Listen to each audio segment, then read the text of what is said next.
Hello aspirants, my name is Drishti Jain and I welcome you to the series of घटना सूत्र। मैं सबसे पहले अपना एक्सपीरियंस शेयर करती हूँ। मैं और मेरी यूपीएससी की दोस्ती काफ़ी पुरानी है। मैंने 3 सीएसई के मेंस और 2 फॉरेस्ट के मेंस और 2 इंटरव्यू दिए हुए हैं यूपीएससी में। मैं इस घटना सूत्र सीरीज़ में अपना पूरा एक्सपीरियंस आपके साथ शेयर करने की कोशिश करूँगी और किस तरीके से किस चीज़ को पढ़ा और याद किया जा सकता है, क्योंकि यूपीएससी में पढ़ाई तो सभी करते हैं लेकिन सही तरीके से और सही गाइडेंस के साथ पढ़ाई करना सबसे ज़्यादा इम्पॉर्टेंट है। इस वीडियो में हम PT365 डिस्कस करेंगे जो कि काफ़ी क्रिस्प और कॉम्प्रिहेंसिव होगा, जो प्रीलिम्स के लिए इनफ और सफिशेंट होगा। मेरी कोशिश रहेगी कि बहुत ही कम समय में आपका ज़्यादा से ज़्यादा करंट अफेयर्स बहुत अच्छी तरीके से रिवाइज हो जाए। एंड सबसे इम्पॉर्टेंट चीज़ हम साथ ही ट्राई करेंगे कि उसका स्टैटिक से लिंकेज और लास्ट 10 ईयर्स के प्रीवियस ईयर क्वेश्चन डिस्कस करेंगे। आप बस इस वीडियो को 3 से 4 बार अच्छे से देख लीजिए एंड आई एम श्योर कि आपका पूरा current affairs PT point of view से अच्छे से हो जाएगा। तो बिना देरी किए चलो let's start PT365। Start from the topic where we ended last. तो हम साइंस एंड टेक की PT365 कर रहे थे, हम उसी के आगे के टॉपिक्स करेंगे और साथ ही साथ हम PYQs भी डिस्कस करते जाएंगे। तो हम मूव ऑन करते हैं ग्रेविटेशनल वेव्स की ओर, जिसमें PYQ आया हुआ है 2000, मतलब ग्रेविटेशनल वेव, पार्टिकल फिजिक्स, ये पूरा जो फिजिक्स वाला पोर्शन है उससे बहुत सारे क्वेश्चन आए हुए हैं। तो सबसे पहले हम चलते हैं 2023 के क्वेश्चन नंबर 8 में। ठीक है, 2023 के क्वेश्चन नंबर 8 में मैं फर्स्ट पे ऊपर पेज में ले जाती हूँ। 2023 question number 8 which is related to, देखो सबसे पहले ये 3 वो दिए हुए हैं, बॉडीज़ दी हुई हैं, उनको मैच द कॉलम में अरेंज करना है। तो सेफीड्स का लिखा हुआ है giant clouds of dust and gas in space है, नेबुला है star which brighten and dim periodically, और पल्सर है neutron star that are formed when massive stars run out of fuel and collapse. तो ये 3 लिखा हुआ, अब डेफिनेशन है बेसिकली। तो ना ये कोई भी ना सही तरीके से अरेंज नहीं है, मतलब ये नेबुला का मतलब भी ये नहीं होता, पल्सर का मतलब भी ये नहीं होता। पल्सर बेसिकली रोटेटिंग स्टार होता है। सेफीड्स का मतलब भी ये नहीं होता, इसलिए इसका आंसर हो गया नन ऑफ द अबव। ठीक है, अब इसमें था एक और क्वेश्चन जो था 2019 का क्वेश्चन नंबर 9। 2019 का क्वेश्चन नंबर 9। तो मैं मूव ऑन करती हूँ 2019 पे। 2019 का क्वेश्चन नंबर 9 ये आ जाते हैं। ये क्वेश्चन था, recently scientists observe the merger of giant black holes billions of light years away from the earth. तो merger of giant black holes को देखा है जो कि बिलियंस ऑफ लाइट ईयर्स अवे हैं फ्रॉम द अर्थ से। तो इसका सिग्निफिकेंस क्या है? तो पहला बोल रहा है Higgs boson particles were detected, दूसरा था ग्रेविटेशनल वेव्स वर डिटेक्टेड, तीसरा था possibility of intergalactic space travel through wormhole was confined, and चौथा है it enabled the scientist to understand singularity. तो मर्जर ऑफ ब्लैक होल से related जो उस टाइम न्यूज़ में था ना, उससे ये पता चला था कि ग्रेविटेशनल वेव्स वर डिटेक्टेड। तो इसलिए ये इसका आंसर हो गया, ब्लैक होल से रिलेटेड। ठीक है, अब उसके बाद आते हैं 2017 का क्वेश्चन नंबर 2 भी इसी से एसोसिएटेड है, तो अपन चलो वो भी देख लेते हैं। ये है 17 का क्वेश्चन नंबर 2, जो कि है what is the purpose of eLISA Evolved Laser Interferometer Space Antenna project. तो इसका ऑप्शन है, क्वेश्चन पूछा था कि इसका क्या पर्पज़ है। तो पहला है ऑप्शन टू डिटेक्ट न्यूट्रिनोज, दूसरा है टू डिटेक्ट ग्रेविटेशनल वेव्स, तीसरा है to detect the effectiveness of missile defence system, और चौथा है to study the effect of solar flares on the communication system. तो अपन इसका बेसिकली आंसर होगा टू डिटेक्ट ग्रेविटेशनल वेव। ये भी उस टाइम काफ़ी न्यूज़ में था, तो बेसिकली आया भी न्यूज़ के ही कारण था, क्योंकि ये न्यूज़ में था इसलिए क्वेश्चन पूछा गया था। ठीक है, अब हम इसी का पढ़ लेते हैं, ग्रेविटेशनल वेव को डिटेल में देख लेते हैं। तो ग्रेविटेशनल वेव जो है reveal a first of its kind merger between the neutron star and a mystery object. तो न्यूट्रॉन स्टार और मिस्ट्री ऑब्जेक्ट का मर्जर हुआ है, उससे ग्रेविटेशनल वेव रिलीज हुई है। Merger is officially known as GW230529, detected by the LIGO-Virgo Kagra collaboration in 2023. The GW came from a merger of two objects. पहला neutron star, formed when a massive star runs out of fuel and collapses, और दूसरा mystery object whose mass lies in the mass gap. Mass gap is the range of mass between heaviest known neutron star and the lightest known black hole. तो ये जो मास gap है वो range होता है मास का, जो हेवीएस्ट न्यूट्रॉन स्टार है और जो लाइटेस्ट ब्लैक होल है उनके बीच का। अब ग्रेविटेशनल वेव्स होती क्या है? Gravitational waves are ripples in space time. तो ये रिपल्स होती हैं स्पेस टाइम में, caused by some of the most violent and energetic processes in the universe that propagate in all direction away from the source. तो ripples create होती है space time में, बहुत वायलेंट होती है, बहुत एनर्जेटिक होती है। किसने प्रेडिक्ट की थी? आइंस्टाइन ने अपनी जनरल थ्योरी में प्रेडिक्ट की थी, स्पेसिफिक नहीं। यहाँ पे लिख लेना, नॉट स्पेसिफिक, ठीक है, अपनी जनरल थ्योरी में प्रेडिक्ट की थी। ये ट्रैवल करती है स्पीड ऑफ लाइट के हिसाब से। अब ग्रेविटेशनल वेव का फर्स्ट डिटेक्शन क्या था? Detected at the Laser Interferometer Gravitational Wave Observatory in 2015। तो लीगो ऑब्जर्वेटरी में डिटेक्ट हुई थी, detected at the Laser Interferometer Gravitational Wave Observatory in 2015। 2017 Nobel Prize in Physics was awarded for decisive contribution to the LIGO detector and observation of gravitational waves. तो decisive contribution के लिए मिली थी LIGO detector के लिए, ठीक है, 2017 में Nobel prize. अब importance of studying gravitational waves क्या है? ये हेल्प करती है साइंटिस्ट को to expand their knowledge about the nature and evolution of universe, to answer the mysteries about the nature of merging supermassive black holes. तो ये दो चीज़ों में हेल्प करती है। अब events responsible for gravitational wave कौन कौन से हैं? When a star explodes asymmetrically called a supernova, उस टाइम ब्लैक होल हो सकता, ग्रेविटेशनल वेव रिलीज हो सकती है। When two big stars orbit each other, उस टाइम ग्रेविटेशनल वेव आ सकती है। When two black holes orbit each other and merge, उस टाइम हो सकता है। और black hole neutron star merger के टाइम भी ग्रेविटेशनल वेव निकलती है। अब अपन पढ़ेंगे लीगो के बारे में। LIGO consists of two interferometers, each with two 4 kilometer long arms arranged in the shape of L. 4 kilometer long arms जो L shape में arrange हैं वो interferometer consist होते हैं. These instruments act as antenna to detect gravitational waves. Comprises stable high power lasers, precisely figured mirrors, ultraviolet vibration isolation systems and sophisticated hierarchical feedback systems. अब LIGO India की बात करते हैं. It will be built up by the Department of Atomic Energy and the Department of Science and Technology in Maharashtra. तो ये दोनों मिलके बनाएंगे LIGO इंडिया, ठीक है। अब आते हैं हम next topic, that is anti matter. इसका क्वेश्चन आया है 2018 में, क्वेश्चन नंबर 7। पहले हम एंटी मैटर के बारे में पढ़ लेते हैं, ये क्या होता है। Recently, scientists spotted the heaviest antimatter nucleus in the particle accelerator relativistic heavy ion collider. तो अभी क्या antimatter nucleus, heaviest antimatter nucleus spot किया है। It is called anti hyper hydrogen 4 made up of anti proton, anti neutron and anti hyperon. अब anti matter की बात करते हैं। Anti matter particles share the same mass, तो ये same mass share करते हैं as their matter counterparts, but their qualities such as electric charge are opposite. तो जैसे मान लो न्यूट्रॉन है और एंटी न्यूट्रॉन है, अब कुछ भी है, एंटी मैटर है, यदि उसका तो यदि चार्ज चेंज हो जाएगा, यदि इसका एक का पॉजिटिव है तो एक का नेगेटिव हो जाएगा, लेकिन मास सेम रहेगा, ठीक है। ये लिखा है सेम मास रहता है। Example, a positively charge positron is an antiparticle to a negatively charge electron, ठीक है। Anti matter particles corresponding to electrons, protons and neutrons are called positrons, antiprotons and antineutrons, ठीक है। फिर आ जाते हैं matter and anti matter particles are always produced as a pair and if come in contact annihilate one another, मतलब leaving pure energy, तो एक दूसरे को एनिहिलेट करते हैं। अब इसका क्वेश्चन है 2018 में, जो कि क्वेश्चन नंबर 7 आया हुआ है। तो अपन 2018 की तरफ मूव ऑन करते हैं। क्वेश्चन नंबर 7 2018 में क्वेश्चन नंबर 7 क्या है? Consider the following statements. Light is affected by gravity, ये फर्स्ट स्टेटमेंट हो गया। फिर दूसरा बोला है the universe is constantly expanding. तीसरा बोला है matter wraps its surrounding space time. तो ये 3 स्टेटमेंट थे। पहला बोला है कि लाइट ग्रेविटी से इफेक्ट होती है, तो इसमें बेसिकली ना अपन यदि वो वाला भी याद रखते ना, is equal to mc² scientist का, तो बन जाता। तो energy is equal to mass into speed of light. तो light is affected by gravity, सही बात है। यूनिवर्स इज कॉन्स्टेंटली एक्सपैंडिंग, ये भी सही बात है। And matter wraps its surrounding space time, ये भी सही है। तो अब बोला था कि जनरल थ्योरी ऑफ रिलेटिविटी के हिसाब से कौन कौन से प्रेडिक्शन आइंस्टाइन के सही है। तो इसका आंसर इसलिए हो गया था 1, 2 और 3, और ये भी उस टाइम काफ़ी ज़्यादा न्यूज़ में था, ठीक है। अब हम आते हैं next topic, that is high energy photon source. China is planning to construct a high energy photon source. High energy photon source क्या होता है? First brightest synchrotron X-rays in Asia है।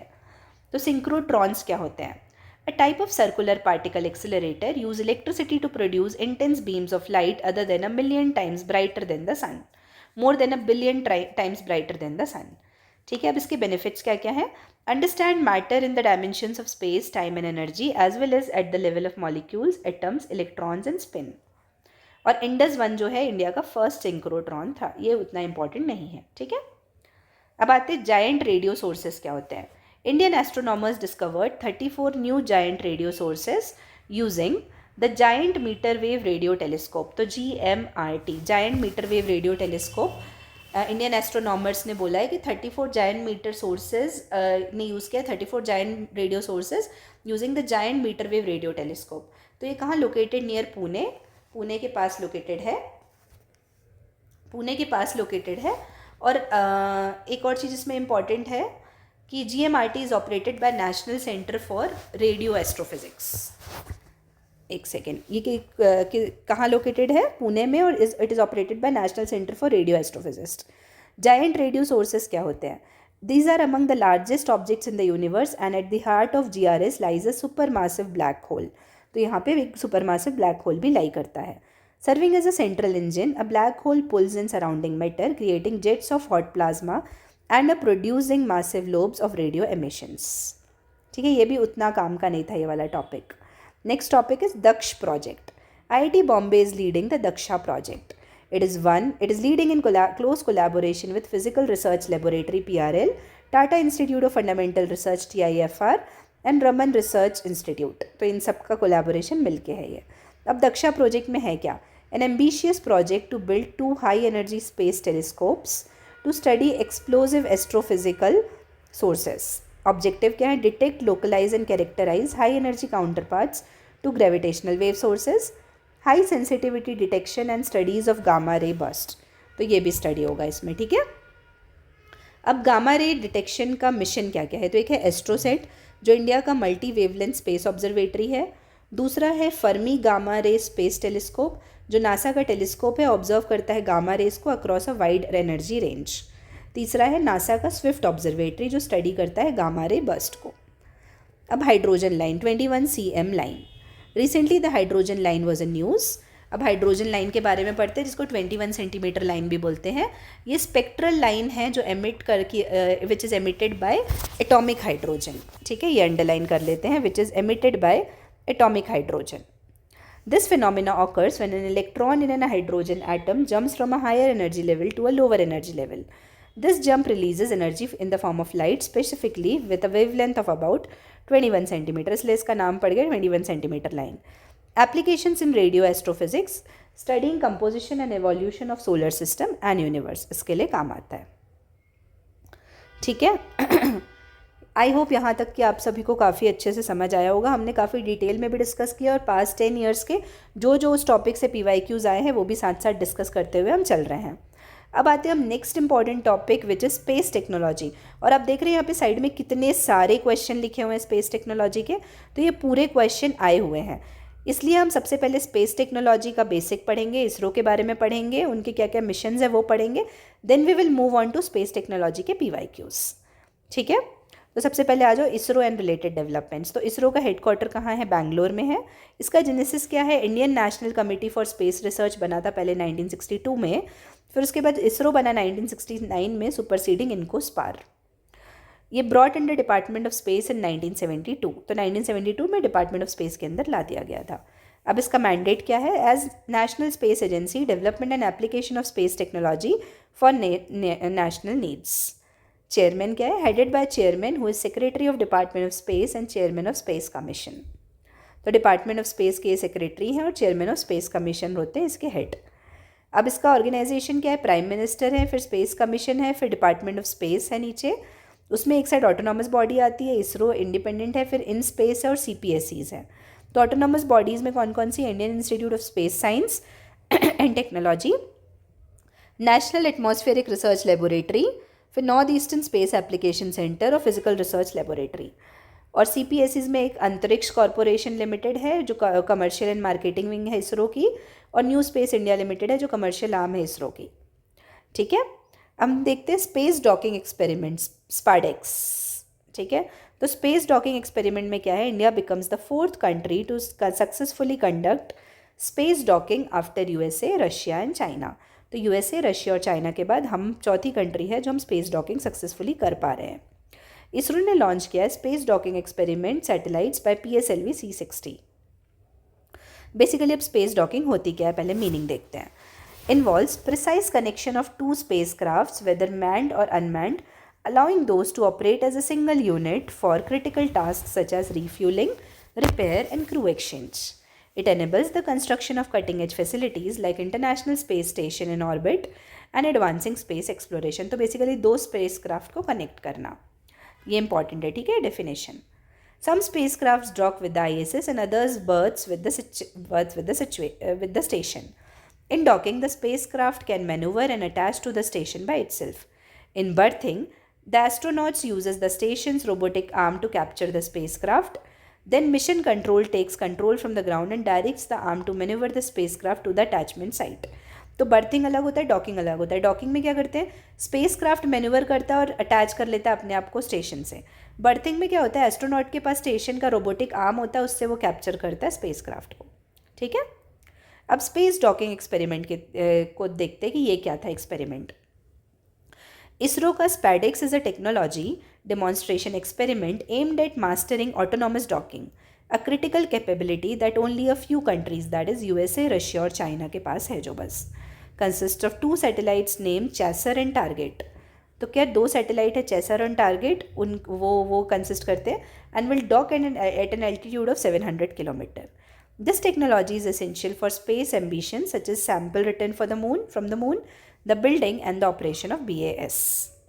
These satellites will perform complex maneuvers including autonomous rendezvous and docking, formation flying, that is demonstrating precise orbital control to maintain relative positions, and remote operations. The mission will experiment with controlling one spacecraft using altitude control system of the other.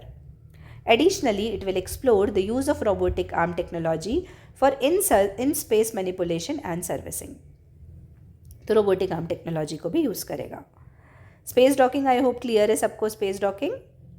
अब हम move on करते हैं related news में. जो PSLV orbital experimental module है, poem बोलते हैं जिसको, ठीक है.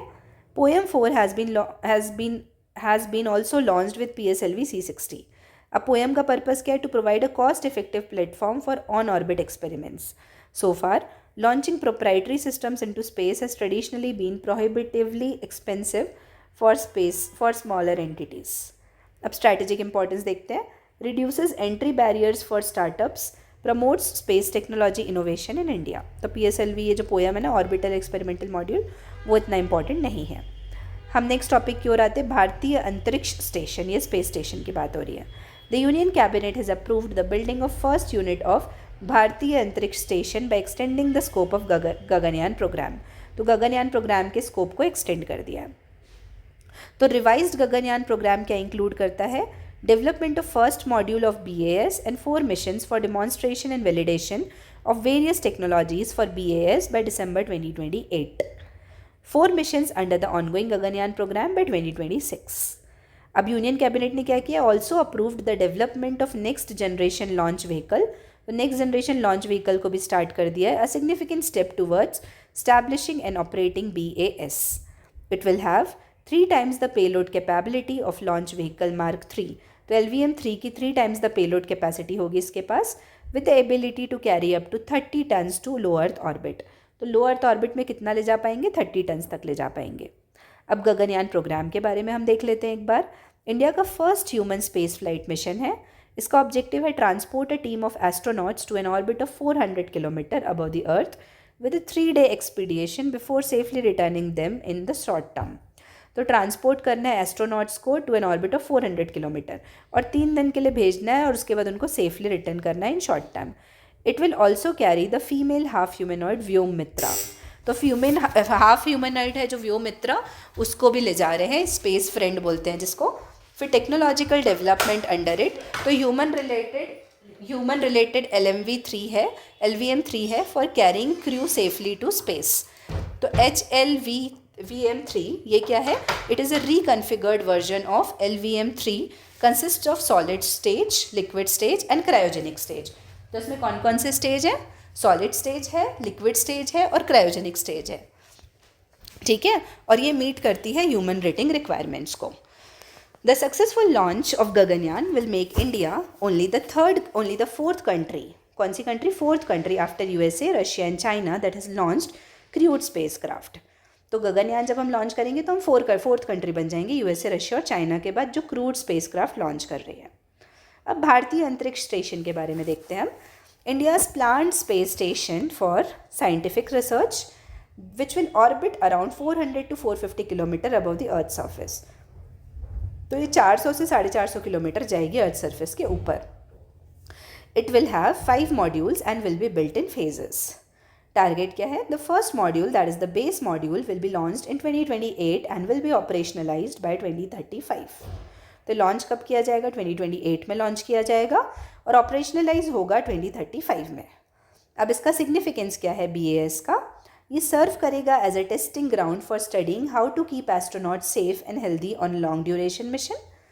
अर्थ ऑब्जर्वेशन प्रोवाइड करेगा better spatial resolution and variable lightning conditions and microgravity research. For example muscles and bones react differently in space then on earth. ये सब चीज़ों को स्टडी करेगा। अब अदर स्पेस स्टेशंस की बात करते हैं हम। तो इन ऑपरेटिव कौन कौन से हो गए? सैल्यूट 1 जो वर्ल्ड का फर्स्ट स्पेस स्टेशन था लॉन्च्ड बाय सोवियत यूनियन, ये हमको पता है। फिर स्काई लैब था एक USA का first space station launch by NASA. तो ये दोनों अब इनऑपरेटिव हो गए। अब अभी ऑपरेटिव कौन कौन से? इंटरनेशनल स्पेस स्टेशन है जो 1998 में असेंबल हुआ था, ऑपरेशनल सिंस 2010।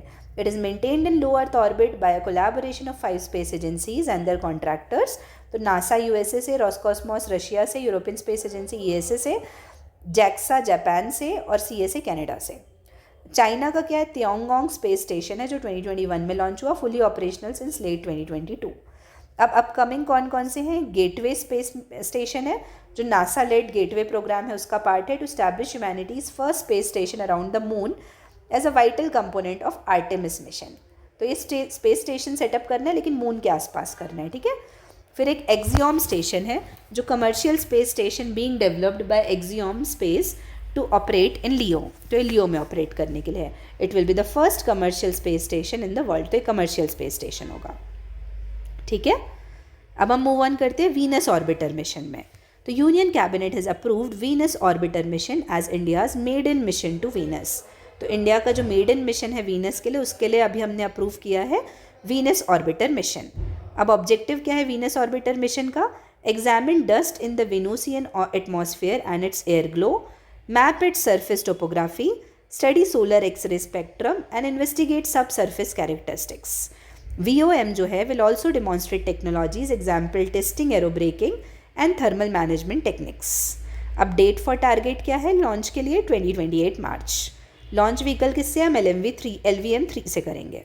की पेलोड्स क्या है? Venus advanced radar for top side ionosphere and subsurface sounding, VARTISS, Venus orbit dust experiment VODEX, ठीक है। अब वीनस के बारे में भी पढ़ लेते हैं हम थोड़ा सा। Earth's nearest planetary neighbor and is considered as Earth's twin due to its similar size and shape. It has an orbital period of 224.7 Earth days and is located 108.2 million kilometers from the Sun. Thick atmosphere of this planet traps heat, creating a runaway greenhouse effect, making it the hottest planet in our solar system. Permanently shrouded in thick toxic clouds of sulfuric acid. तो यहाँ पे sulfuric acid बहुत ज़्यादा है। First find, a possible indicator of microbial life has been observed in the clouds. Venus along with Uranus rotates from east to west while all other planets rotate west to east. तो सब west to east rotate करते हैं, Venus और Uranus rotate करते हैं east to west. अब missions to Venus, तो past mission कौन कौन से हो चुके हैं? Mariner 2 1962 में USA का जो है वो फर्स्ट स्पेसक्राफ्ट एट वीनस है, डिटेक्टेड नो मैग्नेटिक फील्ड। फिर वेनेरा 7 है 1970 में जो सोवियत यूनियन ने लॉन्च की थी, first successful soft landing on another planet that is Venus. फिर मेगेलन है 1992 का जो USA का है, first near global radar mapping of Venus surface. और अदर है आकात्सुकी जापान का। फ्यूचर मिशन कौन कौन से? नासा का डाविंची है, ये इंपॉर्टेंट है, Venus fly bye and probe and Veritas orbiter है, और एनविजन है ESA का वीनस ऑर्बिटर, ठीक है। आई होप यहाँ तक की समझ आया होगा ये विजन वाला वीनस वाला मिशन, और आगे भी जो हम पढ़ रहे हैं वो भी, उसके पहले भी जो हमने पढ़ा। अब नेक्स्ट है Aditya L1। Aditya L1 was inserted in the halo orbit in the early 2024 and takes 178 days to complete a revolution around the Lagrange L1 point. अब आदित्य L1 मिशन क्या है? First Indian space mission to study the sun. Objectives क्या क्या है? Study of solar upper atmospheric, chromosphere and corona dynamics, study of chromospheric and coronal heating, inhalation of the coronal mass ejections and solar flares. Observe the in situ particle and plasma environment और study drivers for space weather. अब payload क्या है? Carry 7 payloads, visible emission line coronagraph, solar ultraviolet imaging telescope. ठीक है। अब hello orbits क्या क्या होते हैं? These are periodic and three-dimensional orbits resulting from an interaction between gravitational pull of two planetary bodies and centrifugal force on the spacecraft। तो दो planetary body का gravitational pull और centrifugal force spacecraft का खुद का। Halo orbits exist in any three body system। तो earth moon orbiting satellite system, तो अर्थ रहेगा, मून रहेगा और सैटेलाइट रहेगा। तो जैसे mainly link to L1 L2 L3। तो अब लेग्रेंजे पॉइंट देखते हैं बेसिकली ये होता क्या है। तो at the Lagrange point, the gravitational pull of the two large bodies equals the necessary centripetal force required for a small body to move the object। मतलब दो बॉडी का ग्रेविटेशनल वो और एक का सेंट्रिपिटल, ये दोनों बराबर हो जाते हैं। For two body gravitational system, there are a total of 5 Lagrange points, L1, L2, L3, L4, L5। Out of the 5, L4 and L5 are stable। Significance क्या है? Spacecraft remain at these positions with reduced fuel consumption. ये important है, तो यहाँ पे reduced fuel consumption लगता है। ठीक है। L1 has the advantage of continuously viewing the sun without any occupation और एक्लिप्सिस। ठीक है। अब अदर की इन्फॉर्मेशन क्या है? NASA ESA's joint solar and heliospheric observatory satellite SOHO mission, जो नासा और ESA का, is placed near L1 point.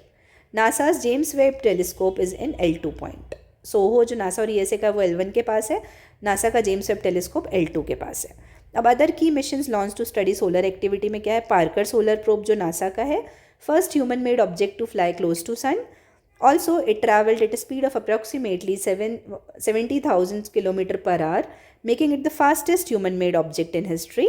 और नेक्स्ट है interface region imaging spectrograph, aim to understand how the sun's atmosphere is energized leading to solar eruptions। तो क्या क्या था? Parker solar probe था नासा का, और नासा का एक और था इंटरफेस रीजन इमेजिंग स्पेक्ट्रोग्राफ। ठीक है। तो आई होप यहाँ तक आप सभी को समझ आया होगा हमने जो भी पढ़ा। अब इसके बाद हम नेक्स्ट वीडियो में कंटिन्यू करेंगे अपने नेक्स्ट टॉपिक को लेके, जो कि चंद्रयान 3 और जो कि काफ़ी बड़ा टॉपिक है। तब तक आप जो भी हमने पढ़ा है वो सब चीज़ों को एक बार रिवाइज कर लीजिए। तब तक के लिए थैंक यू।